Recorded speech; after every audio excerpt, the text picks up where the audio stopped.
Grateful good morning to the Caron YouTube audience and also to those of you who are with me in person on this Father's Day.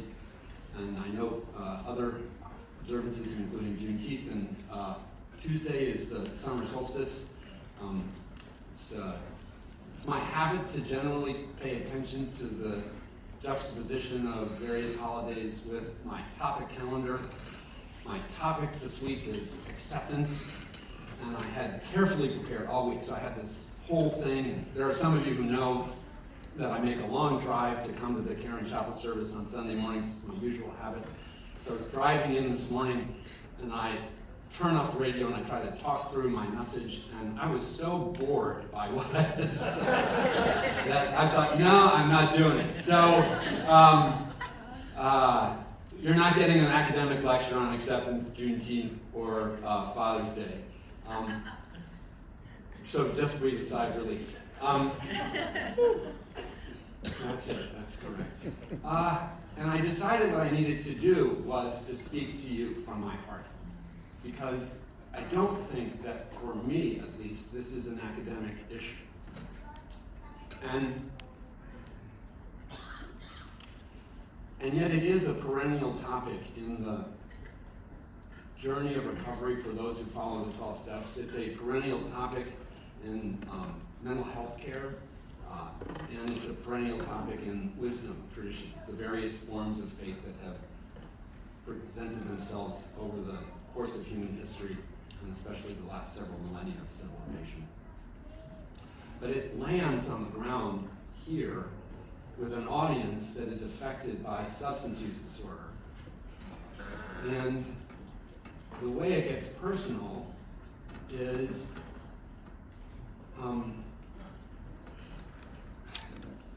its acceptance is opposite in addiction is denial, minimization, rationalization. All of these sort of ways in which we put blinders on and don't want to see, feel, hear the actual circumstances in which we exist. And another way I've felt this over the years, being here as part of the chapel service, is something that I used to be mindful of when I was, part of my journey is I went from atheist to pastor in my sobriety, and there was 15 years where, as a pastor, I served local churches, and in serving local churches, they were first small churches, and then they became bigger churches. But at one period of time, I served this tiny little church where there was a recurrent community of people, and I could say, oh, that was Joe's seat, and this is Frank's seat. And on a given Sunday, there'd be a new person in the church, right? And I think, they're sat in Joe's seat, they don't know, right? And so I have to watch Joe figure out how to deal with the acceptance that somebody new was sitting in Joe's seat. But the other thing that I knew about the new recruit was that there was an element of pain driving their presence.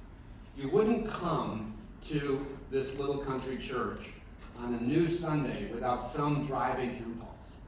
Either a new or a church swap, right? Like you're now mad at the previous pastor, or you're experimenting with new traditions, or you just moved to the community, or whatever. But there's a dynamic, there's an impulse that's motivating the presence in the pew. And here at Caron, this fact is also true. There's less mystery about it. I know something about what brings people to the red seats in this auditorium. I know it personally from my own journey of recovery, and I know it as a privilege from serving as the lead person in spiritual care here for 14 years. And even though I painted in the singular, it's not a singular thing. The pains of addiction are plural. There are all kinds of reasons why people get to the point where they sit here. They are family members of loved ones with the wristband that signals the person with the substance use disorder, and everybody there is suffering. They are our alumni who are coming back to Magic Mountain. How can it be magic? It sounds like it's as absurd as the Christian observance of Good Friday. As good doesn't make any sense. Why would the death of the principal face of the faith tradition on this garish cross be a good event? And And similarly, why would this place where people come out of all of this misery be thought of as magic? And yet, part of that, at the heart of it, is a turn for which acceptance is a key piece. And the turn is from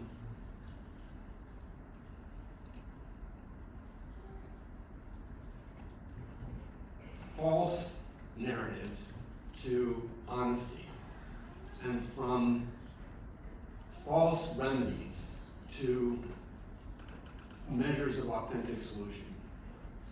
And let me say one more little bit about the sufferings which start the need for acceptance here. In my privilege to come to Caron after those years of church work and to be educated by the great Father Bill Hultberg and other people who were here over the years, I've developed an understanding for myself of what I think is at the essence of use disorder, which is what the doctors call addiction today.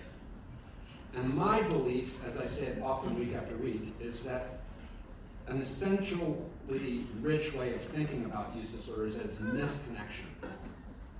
And so it's the apparatus of connection in us as human beings that attaches unhealthily to gambling, shopping, drugs, including alcohol, sex, various sort of empty wells that stimulate the pleasure center of the brain and body for brief intervals, but don't actually satisfy the fundamental needs of our heart.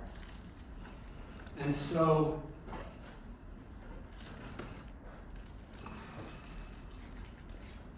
that's a tough thing to accept. To stare in the face of this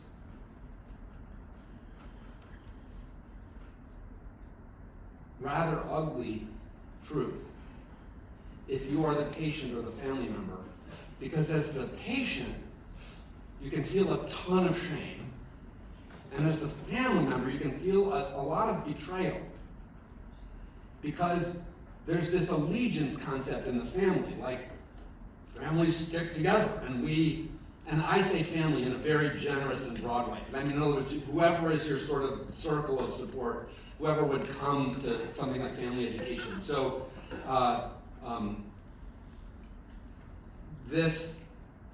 it's not fun to look at what addiction has done in a family system.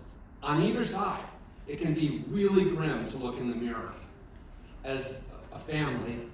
I was just talking to somebody this week about family portraits, including there's a portrait from my family childhood, and I suspect that if my parents would know I would talk about it, they would have a whole reason why I shouldn't say this, but I'm going to say it anyway, because my parents are both deceased, I miss them.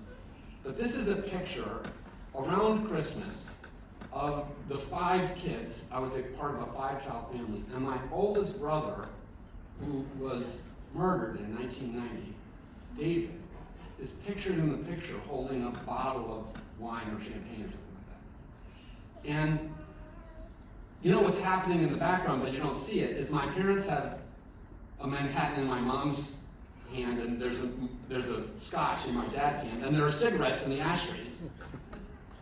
And what it is to me is a window into the past and the reality of addiction happening in that family.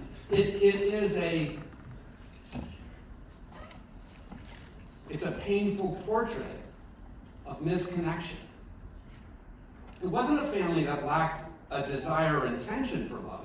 It's just that love got transposed into the idea that it was a good cocktail and a great dinner and a fun family trip and nice clothes and all those things that love was interpreted for me to be. And today I do know that what I really miss is the opportunity to sit with them and be in relationship. Because unfortunately, the drugs and alcohol killed a bunch of them. Or collateral results of the life that we live in addiction. So, acceptance of the brokenness and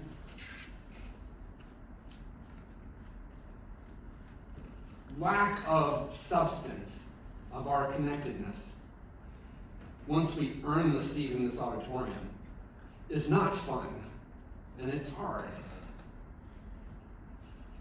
The second move I realized I wanted to make once I was now off script in the car was to recall in the 12-step tradition, I learned something, which was not only was acceptance going to be key to my recovery, and would I learn this thing called the Serenity Prayer, and get this thing called the acceptance pamphlet, and read this story. Now it's on 417. It's Dr. Alcoholic Addict, where those of you who know the big book, this person tells this story about how he believes acceptance was the key really to all of the problems of his day-to-day journey in recovery.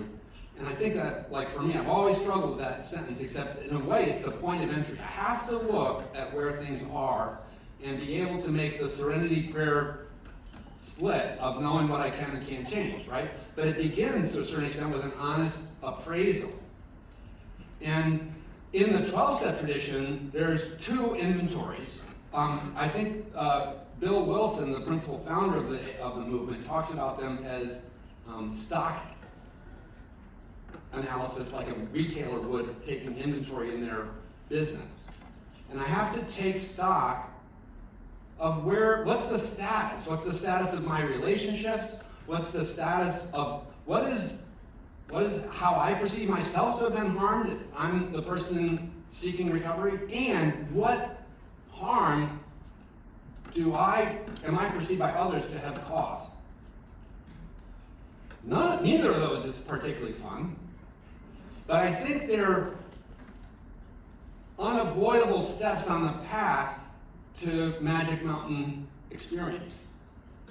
I don't think you get the magic without due process, without authentic engagement in the harms experienced and done. And one of the crucial elements in that tradition, the recovery tradition as expressed in the 12 steps, is owning my part. Recognizing that while I really want to point the finger of blame at the dope dealer or my dysfunctional family or my ex in the relationship or the job or the person who, entered themselves into our family system and caused some sort of regular harm.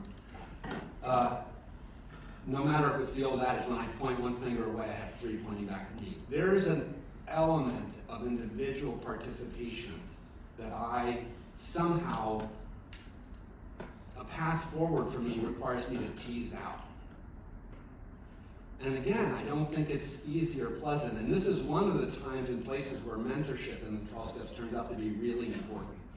Because I could not sort it out. I really, like when I started doing my 4th step and then my 8th and 9th step process, I made a lot of what turned out to be unwise determinations. I thought, well, this doesn't belong on the list, or this does, or this is why, or that is why. And it was only in sitting down with my dear deceased sponsor, Tom, that he was like, let's talk about your brother. And he helped me realize that I had blinders on, that I did not want to look at.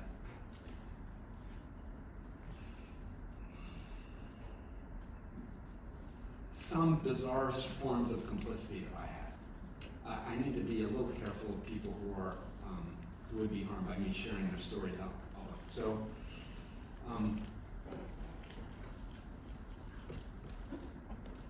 along with that, a third thing I wanted to say as I was driving up, besides that I need to look at misconnection, I need to look at my own role, and is one of my early sponsors in my recovery. Almost all my recovery has been 12-step based, although today I can tell you if I was beginning it might take other directions. Today there are all kinds of ways of doing supported recovery. And there are all kinds of ways of approaching spirituality and recovery. I've learned a lot about that, but I pursued the paths that were most accessible to me and that seemed to be working for me, and they included 12 steps. And one of the things I was told to do was get a sponsor, so I went through a parade of sponsors early in my recovery. One of them was a con artist. I didn't quite see that until I was in too deep, and he wanted me to invest in ridiculous investments. And there were several others that were only sponsors in name. So I didn't really do the work. But anyway, the guy who was the con artist, his first name was Mike. I have no idea what happened. I really once saw him with arms broken and he was hiding his Mercedes. So, like, bad story. But this guy gave me an essay. And his essay really did influence, sorry about that for the YouTube audience if you caught it, but anyway, Mike's essay was on acceptance of a different kind. And what the essay was about was a beautiful thing for him to have me read. It was about acceptance of my own value. And I think in the midst of all of this tough look at the reality of addiction and the history of what we've done and my part, it could be pretty easy to start feeling really down on oneself. And finding the willingness to love ourselves in the midst of this is a bit of a very, very important, artful turn. And I think it's so important that it's another one of my perennial themes, is I don't know if I even believe in the hypothesis that the medical community tells me that there could be people who are born without the attachment chemistry in their brains, who are sociopaths by birth, right? And that, like, I mean, I do believe in sociopathy, and I've watched Silence of the Lambs, and I'm a little worried about Dexter and all that stuff, but I had a friend who was a chaplain who worked on death row at San Quentin. And one of the things that she said to me, I need to move along quickly, but one of the things that she said to me is that it wasn't the stories of the death row inmates about their criminal life that most haunted her, it was their tales of their childhood. Which I think is really illuminating. It took my breath away when she said that. And so I could not come to work here without a fundamental belief in the inherent worth and value of every single person here. And when I'm in a treatment team and we learn that somebody has exhibited characteristics that appear to be headed in that direction, I remember this essay, which is the fundamental worth and value. In the wisdom traditions of the West, Christianity, Judaism, and Islam, the core teaching is that we bear within inside us an element of the image and likeness of God, right? And so the human being is essentially some bit of an echo of the divine. If you are a humanist, well, great, right? Humanism is, in a sense, a celebration of human being. And if you are a Buddhist or Hindu, in those Eastern traditions, you also find an incredible emphasis on compassion. So here, across this broad span of ways in which people can believe, is this basic testimony to our inherent worth and value. And I'm not aware of a wisdom tradition which would sort of take that off the plate. But it's a beautiful thing to bring as we willingly undertake the exercise of looking at what has happened, where we are, and what our options are as we move forward. And that'll be a good stopping place for me, because what I realized in my early recovery was that I was trying to do this work and I was a novice at it, but I did come from a family system that had been terribly compromised by addiction.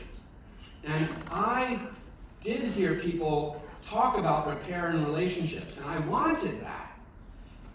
But it would only come down the road. My repair in relationships with my family of origin would take years, not 28 days, and not months, and not even in the first 12 months, not on my first pass through the steps. And I'm sorry to say that, especially for those of you who came here for FEP this week, because my story is not everybody's story. So I have absolutely watched marriages repair and family systems come back together, and that was my predecessor, Father Bill's whole thing was that if you can do that, by all means do it. But I came to believe that my only path forward was to find relationships that were going to feed my need for healthy attachment through my sponsor, through the work of creating peer relationships in the recovery community. And that became a pseudo-family for me early on. Until today, 33 years without a drink, I am coming to you from a weekend which I spent with my stepchildren and granddaughters, and I have become a different person because family is now a real thing in my sober life. So I'm not claiming that I did all the amends perfectly or that I got any of it all right. There's no, like I was saying to one of our patients earlier this week, pretty good is good enough, right? There's no perfect parenting, and there's no perfect sibling conduct, and there's no perfect child to the parent path. There's a lot of ways to mess it up, and having messed it up, weirdly, in some ways, the harm done can be paradoxically path to greater closeness. It's just an odd thing. But one of the precious gems in the journey towards future connectedness is acceptance of the brokenness of the recent past and present where you are. And in acceptance, you have the hope to make this determination. What are the things we can change? And there, find courage to move ahead. And what are the things over which we are absolutely powerless? One of them is the past, right? We cannot change yesterday. Terribly important truth. Sadly, I've watched many of our patients and families bang their heads against the wall, wishing yesterday was different. But my wish for you on this Father's Day and solstice, the sufferings of the world do not cease. And they don't cease because you make the turn from addiction into recovery. There's no one can promise you that the road ahead will not be difficult. But my prayer for you is that you find a way to be in greater harmony with the truth and make less recourse to empty wells in a desire to avoid or slake the hunger and thirst that you have. And learn how to love yourself and be in relationship with one another. Because that's the prize. Thanks very much.